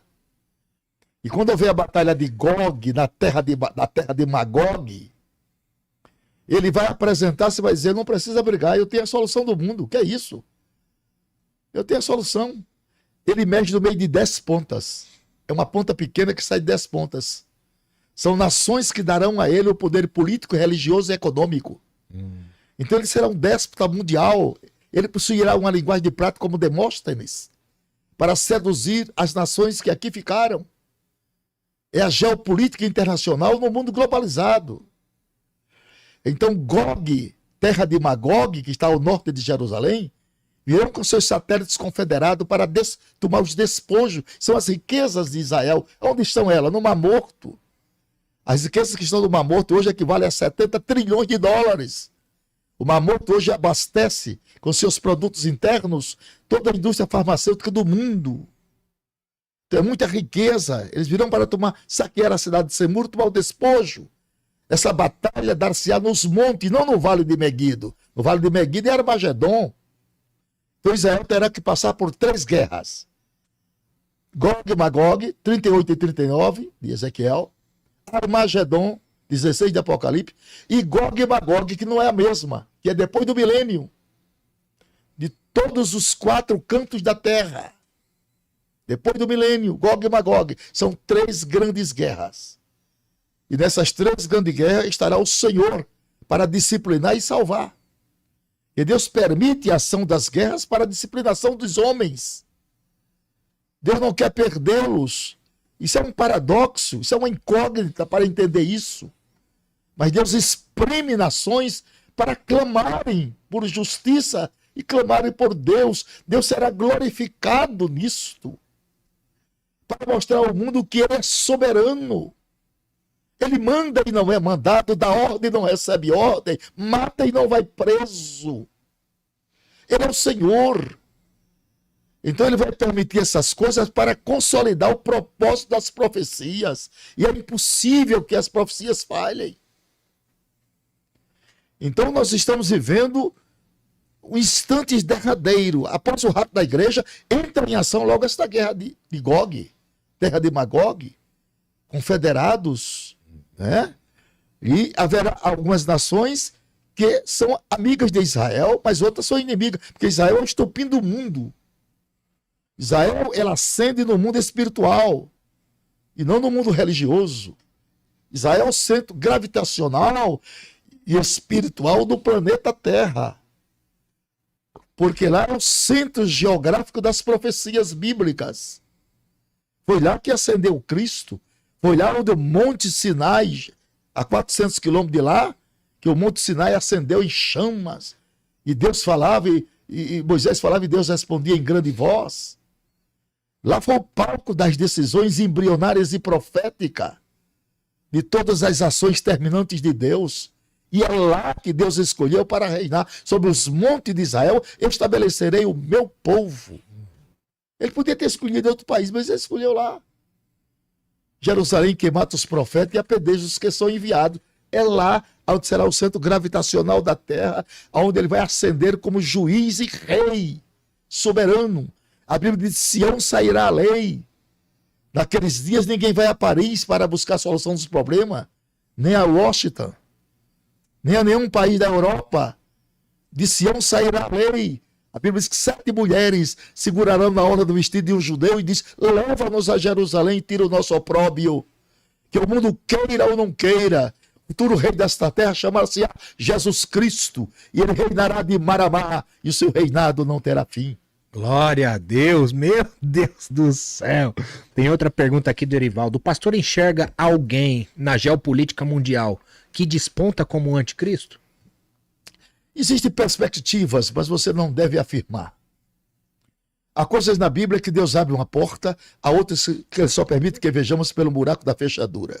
Temos muito cuidado com essa escatologia para não trazer elementos espúrios e sensacionalistas.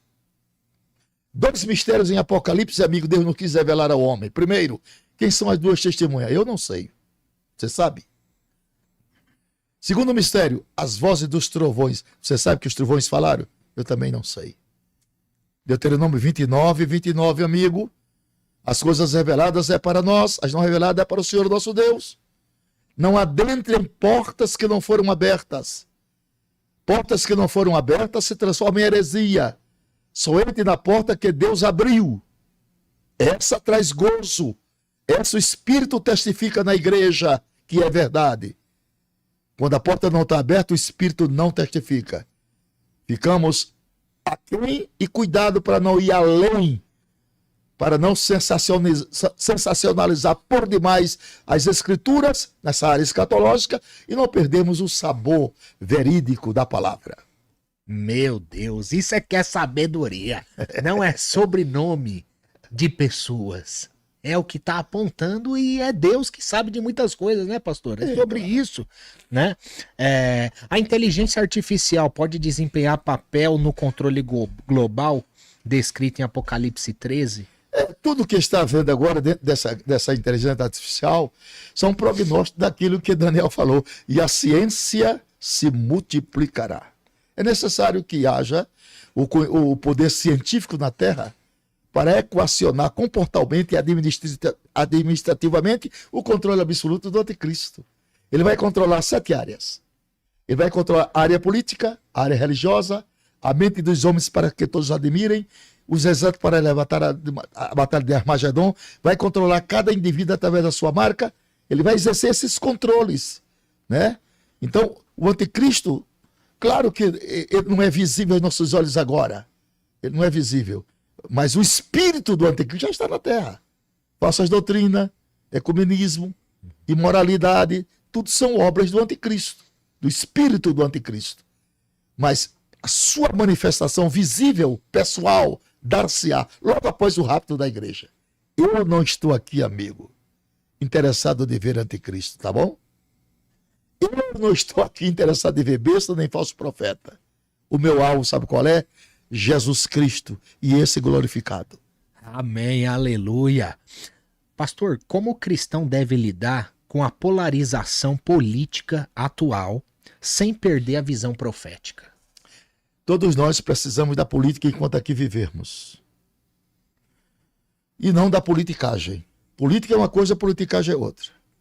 A política é a sabedoria do homem para legislar as causas dos povos.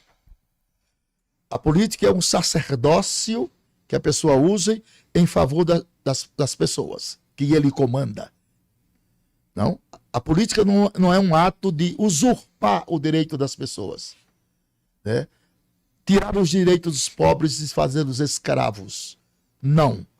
A política é a arte de governar as pessoas com entendimento, com consciência e com o espírito de benevolência. A política é efas justas e pesos justos. A política, ela não arbitra, viu? Para oprimir as pessoas. Não, senhor. O bom do político, o vocacionado, é aquele que exerce o seu sacerdócio em favor daquelas pessoas que o elegeram para legislar as causas de uma nação. Quais são as causas de uma nação? As causas de uma nação é tratar a benevolência do povo com amor e com gratidão. Porque é o povo quem coloca as pessoas no poder, né? Com a permissão do Senhor nosso Deus. Então, cabe a nós, dentro desse contexto, orarmos pelas autoridades, mesmo aquelas que estão em evidência e deturpam as leis. Por quê? O povo tem um governo que merece. A ignorância é o principal fator dos erros e dos crimes. Quanto mais ignorante é o homem, mais sádico ele fica, mais contradizente ele fica, mais antagônico ele fica ao princípio da verdade. Então, o povo inteligente é aquele povo que sabe votar nos seus líderes. É necessária a política dentro da igreja? A política dentro da igreja, enquanto nós vivermos aqui, dentro do bom senso, ela é necessário, desde que ela não atinja o pêndulo da moral do evangelho para a deturpação. Por exemplo, você precisa da política para comprar um terreno. Você precisa da política para organizar documentos. Porque existe a igreja como corpo de Cristo espiritual e existe a igreja como organização. Nós não saímos ainda da terra, gente. Nossa cabeça pode estar no céu, mas nossos pés ainda estão na terra. Tenhamos cuidado para não sermos sádicos nessas coisas. Eu não estou falando em politicagem, não. Estou falando do bom senso, da harmonização inteligente e da respeitabilidade mútua entre quem governa e quem é governado. No dia que faltar o respeito entre as pessoas, entre seus pares, acabou-se a unidade do povo.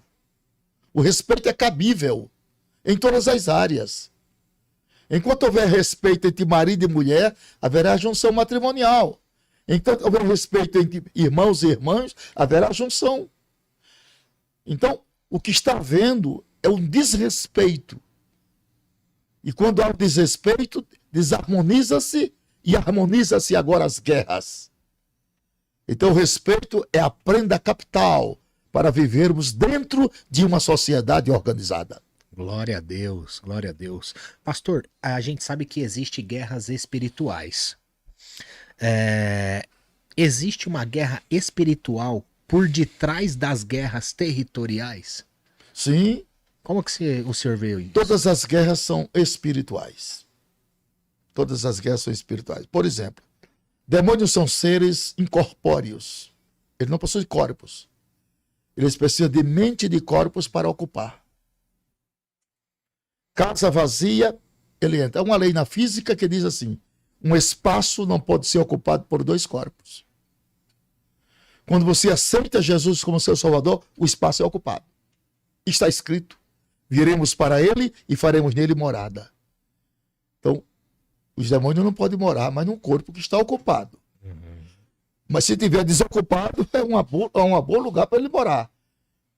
O que é que ele faz agora? Ele desvia o comportamento das pessoas. Ele trabalha na mente, porque a mente é o centro gravitacional do comportamento do homem. Tudo é produzido no sistema nervoso central, raquidianos e periféricos, e motores. Tudo é produzido aqui no mundo imaginário. Daqui desce para o coração. Então, por que é que a Bíblia ela preza para nós termos a mente de Cristo? Transformais pela essa metanoia do vosso entendimento. Então, as guerras elas são generalizadas dentro da mente dos homens. De onde vêm as guerras? É os vossos membros que guerreiam pela uma ação maléfica. Apocalipse capítulo 9, verso 7 diz assim: e o parecer dos gafanhotos era semelhante a cavalos aparelhados para a guerra. Olha lá. E tinham rostos como rostos de homem, cabelo como cabelo de mulher, e tinha dente como dente de leão, e coraça como coraça de ferro. E tinha como o príncipe anjo do abismo chamado Abaddon. Isso é um reino organizado. Para entrar nesse reino, tem que ser espiritual, tem que orar para buscar as revelações de Deus. São 4 áreas deploráveis de demônios da terra. Os homens que não são cristãos, que não são crentes profetas, não entendem isso. Para eles isso é uma loucura. O que eu estou falando para muita gente aqui, isso é uma loucura. São áreas. Rosto de homem, fala de inteligência. Qual é o trabalho desse demônio? É só um: vasculhar a vida íntima das pessoas para lançar a honra de homens e mulheres ao descrédito. O ser humano hoje é um ser desacreditado. Você não acredita mais nas pessoas. Verdade. Viu? Você não acredita nas instituições. Palavra hoje não tem mais valor. De primeiro, um fio de bigode de fulano era documento, hoje nem o bigode todo vale mais nada. Você não acredita mais nos homens. O homem está desacreditado. Vem o cabelo de mulher. Sexomania, sexolatria. Desvio comportamental e sexual das pessoas. Vulgarização. Dente de leão, guerras. Violência. Rumores de guerras. Está havendo na terra. De onde vem as guerras? Da mente. É aqui que fabrica a guerra, na mente, para depois ser polarizada. Aí depois vem o quarto, coraça de ferro.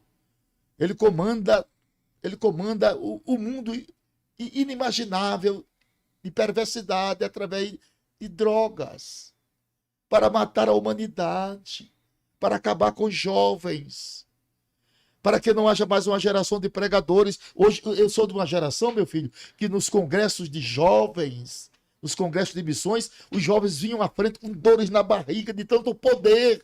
Eles queriam ser missionários, eles queriam ser pastores, evangelistas, ganhadores de alma. Choravam, caíam no chão chorando, me leva, se não me mate. Se oferecia. Hoje eles não querem ser mais pastores nem pregadores. Eles querem ser tecnocratas.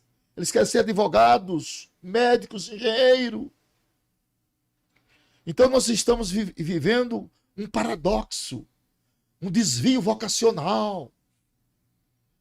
Então que Deus sopre um vento espiritual sobre o Brasil e que essa juventude possa despertar para o trabalho de ganhar almas para Cristo, que se aproxima à sua volta.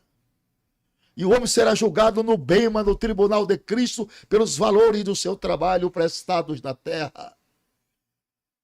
Ajuntar tesouro no céu, onde a traça nem a ferrugem corrompe, nem os ladrões rouba. Porque onde estiver o vosso tesouro, aí estará também o vosso coração. Meu Deus, que é isso? Eu tô tonteado aqui, gente. É muita Bíblia, é muita palavra, é muito direcionamento. Glória a Deus. Pessoal, a gente tá chegando no fim. Faz aqui as suas últimas perguntas pra gente perguntar aqui pro pastor, diretamente aqui ao vivo pra ele. Faz sua última pergunta aí, pessoal, que a gente já tá, ó, encerrando pra honra e glória de Deus. Uma outra pergunta aqui, pastor, agora foi eu que separei essa pergunta aqui, que é o seguinte: a perseguição aos cristãos em países fechados é um alerta profético para o resto do mundo? Jesus mesmo falou sobre isso. E os cristãos seriam perseguidos e matados vão por amor a mim. Então essa palavra já está se cumprindo em vários lugares do mundo, muitas perseguições. Agora mesmo na Nigéria, Congo, Muitas. Moçambique, muita gente está sendo torturadas e mortas, né? Os cristãos professos. Jesus falou sobre isso. Ele disse assim: perseguir os profetas que viveram antes de vós. Então tudo isso porque se ostenta o nome de Jesus. O nome de Jesus causa no inferno uma grande revolta. E ele tem os seus asseclas para usar, né? Essas pessoas são tomadas por espíritos de violências para criminalizar as pessoas, que a única coisa que fazem é dar glória a Deus e servir a Jesus e amar a família. Trabalham, amam a família, cuidam da família e vão para o santuário glorificar a Deus. Que mal esse povo está fazendo? O evangelho tem sido uma mão amiga, tem restaurado a vida moral de tanta gente. O evangelho tem sido uma mão amiga, tem tirado as pessoas do mundo colapsado por tantas maledicências. Mas as pessoas não conseguem enxergar. Onde estaríamos eu e você se não fosse o evangelho? Eu já teria morrido há muito tempo. Eu era um homem viciado em álcool, bebida alcoólica, vícios degradantes. Então o evangelho foi um salva-vida de Deus na minha vida, que me tirou desse labirinto escuro, colocou meus pés nessa rocha chamada Jesus. Tem prolongado meus anos de vida, são 76 anos, sem uma doença. Glória a Deus. Parece que eu comecei a pregar o evangelho hoje aqui. Sinto o mesmo gozo, a mesma alegria, a mesma paz, o mesmo desejo, o mesmo ideal de falar do amor de Deus. Para mim isso não tem preço que pague esta chamada vocacional para professar a palavra de Deus para as pessoas. Então, meus queridos, você que está ao alcance de nossa voz, por favor, pare na encruzilhada da sua vida e lembre-se como passa rápido a nossa vida. A vida é 70 anos. Muitos chegam a 80 e depois é canseira e enfado. De que serve para o homem ganhar o mundo inteiro e perder a sua alma? Tanto dinheiro, tantos bens materiais, tanta ostentação, anel de formatura. Isso é tão bom, mas não é tudo. E depois? Depois vem a velhice. E depois?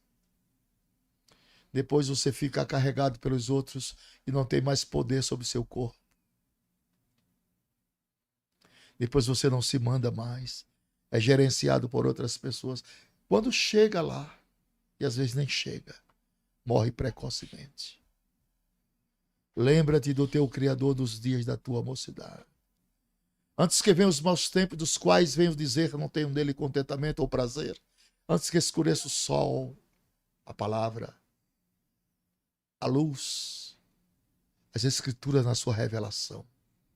Torna vir nuvens e depois chuva, o juízo de Deus. Antes que tremer os guardas da casa, as pernas.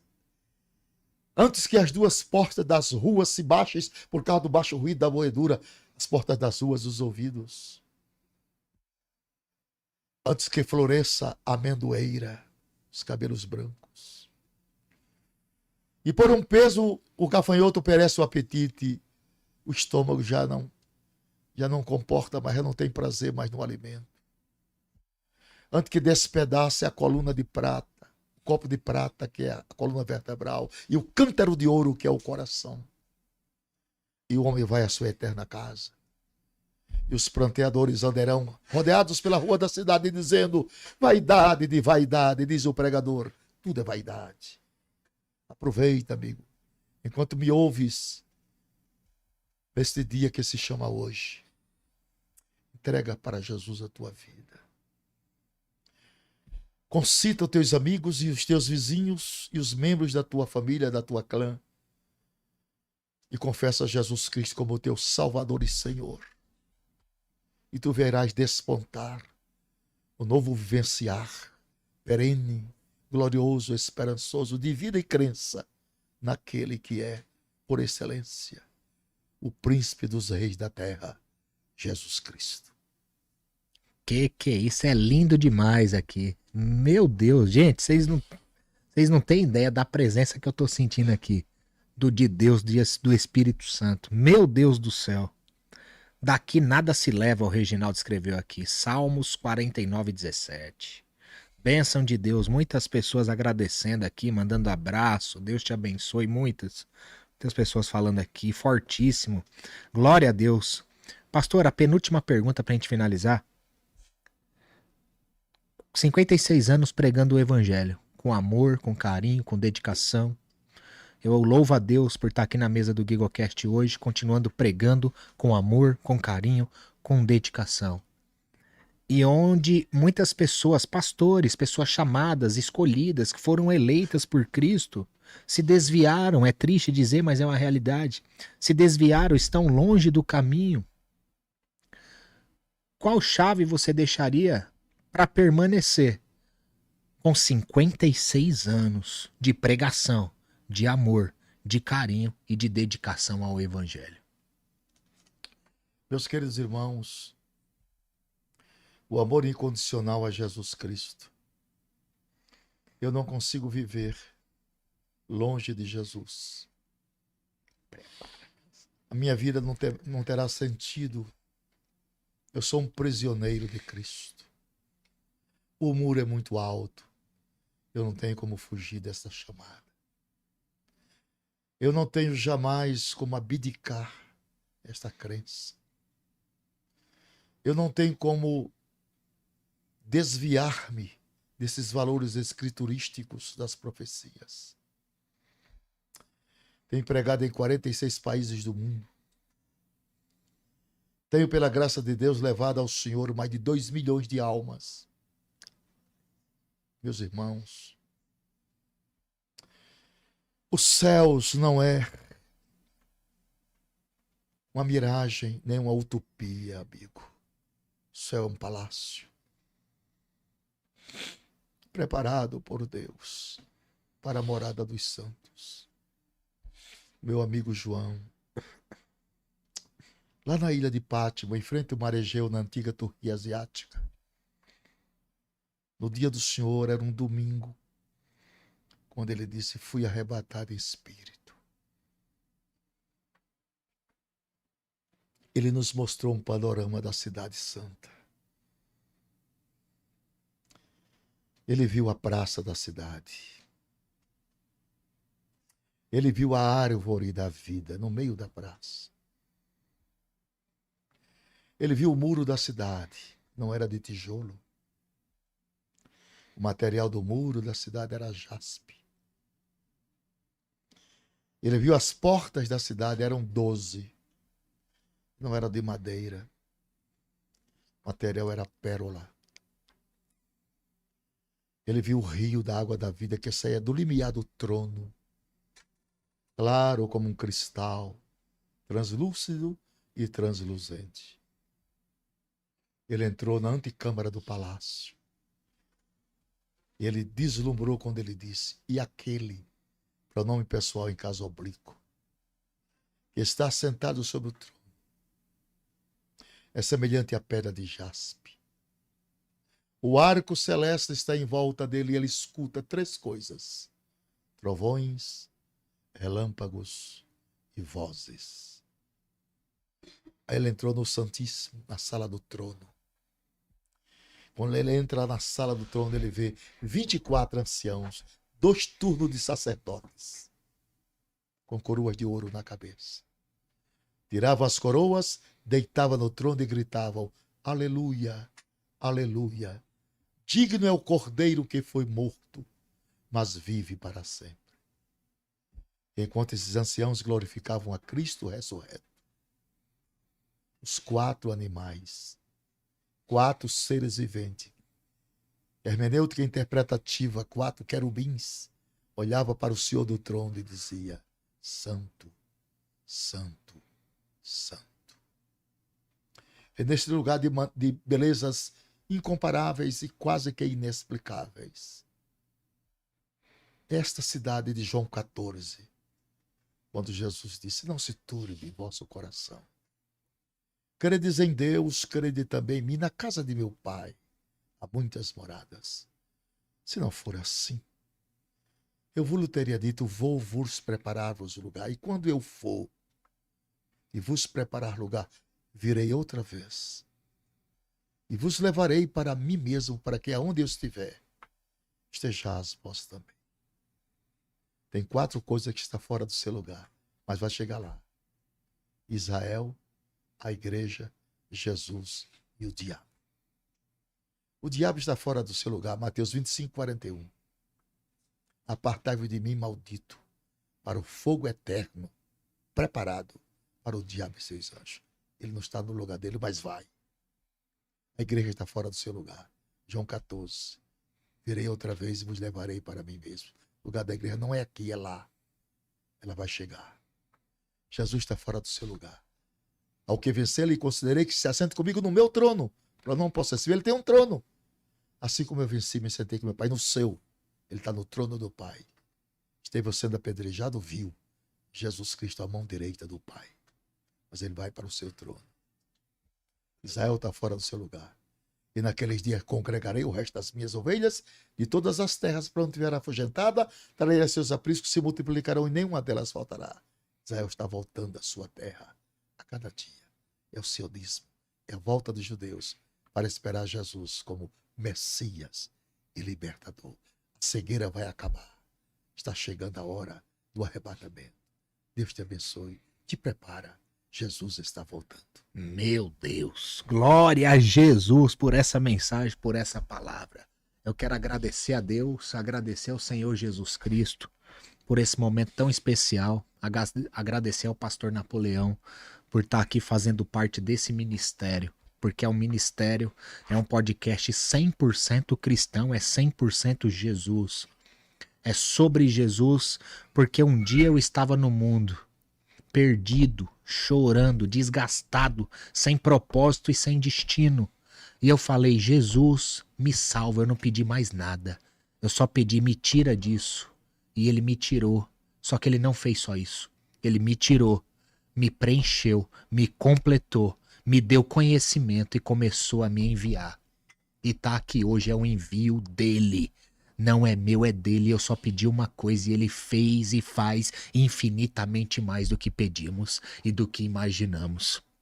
Esse é o Cristo ressurreto que eu conheço. Esse é o Cristo verdadeiro que eu sirvo e que eu dedico e dedicarei em nome de Jesus até o meu último fôlego de vida.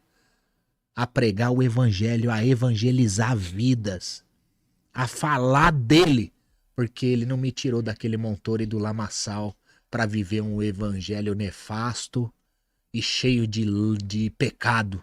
Ele me chamou para viver o verdadeiro evangelho. E esse verdadeiro evangelho tem nome, é Cristo, porque é tudo por ele, para ele são todas as coisas. E eu louvo a Deus, pastor, obrigado demais por estar aqui nessa missão conosco, por ter declarado tanta mensagem do céu, ter exponencializado tanto conhecimento, tantas mensagens bíblicas. E eu quero agradecer você que está fazendo parte desse momento tão especial, um momento de mesa. Momento de mesa é onde muitas coisas são reveladas.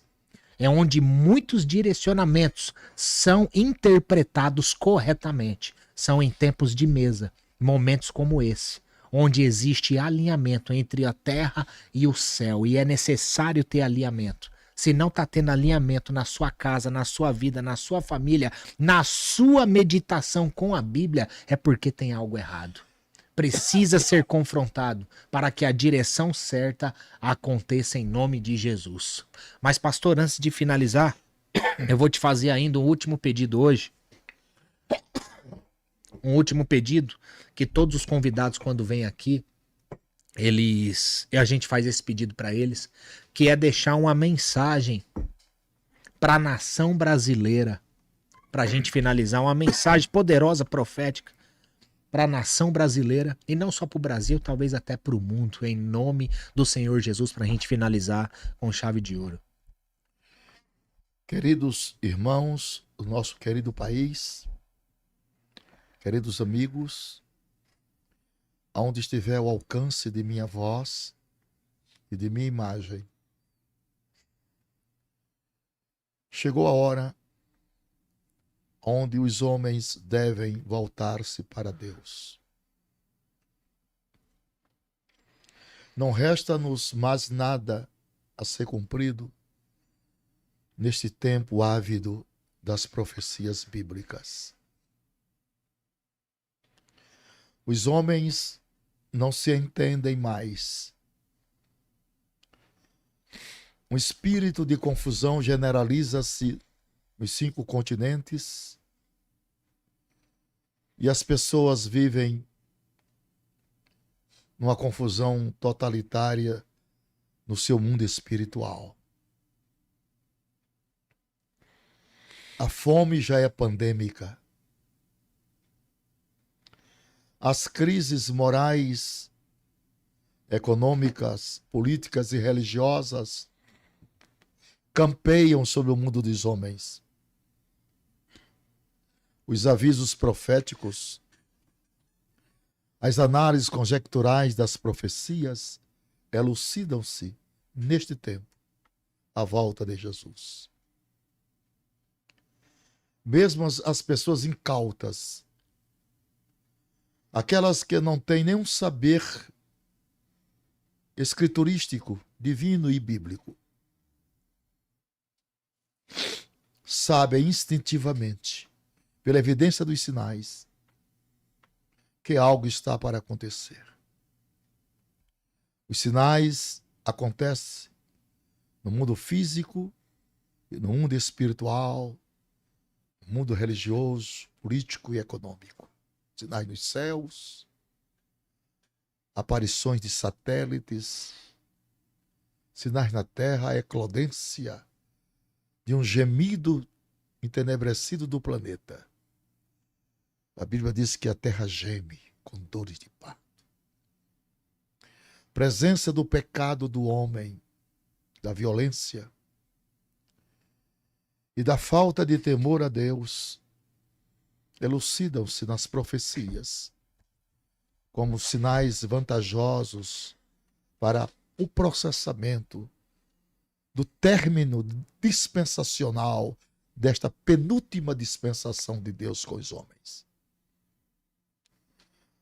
A dispensação da inocência passou, da consciência passou, do governo humano passou, dos patriarcas passou, e da graça está passando. Inocência, consciência, governo humano, patriarcal, lei de Moisés, passaram. Estamos na penúltima dispensação. A graça de Deus está terminando. Estamos chegando no fim dispensacional deste favor de Deus para a humanidade. Por favor, aporte a sua vida neste porto seguro chamado Jesus Cristo. Ancore o seu barco na fé e na esperança das profecias. Consolide a sua existência espiritual junto com a sua família ao lado de Jesus Cristo. E saiba que todas as demais coisas fora da palavra são meros afincos transitórios. De repente passa.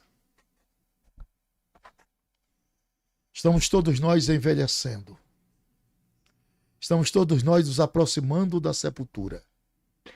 A vida passa e passa depressa. Os dias estão sendo abreviados. É hora de tomar uma posição definitiva ao lado de Jesus Cristo. Não estou te apresentando um alto grau de religiosidade. Estou centralizando esta palavra gravitacionalmente em Jesus, o único mediador entre Deus e o homem. Deus te abençoe. Salve a tua alma. Vem para perto da cruz. Um homem justo e inocente está morrendo por amor a você. A candura do seu sangue, a ternura das suas palavras, o olhar de amor, é embrionariamente santificado pelo Pai para produzir a sua salvação, a minha salvação, a nossa salvação. Que Deus em Cristo te abençoe, meu filho. Que você possa abrandar o seu coração, retirar da sua alma todo o pico de violência e cair aos pés de Jesus Cristo, enquanto é tempo. Pois a noite profética virá, quando ninguém mais poderá trabalhar. Muito obrigado. Um abraço. Jesus te abençoe você e a sua abençoada família. Deus te abençoe.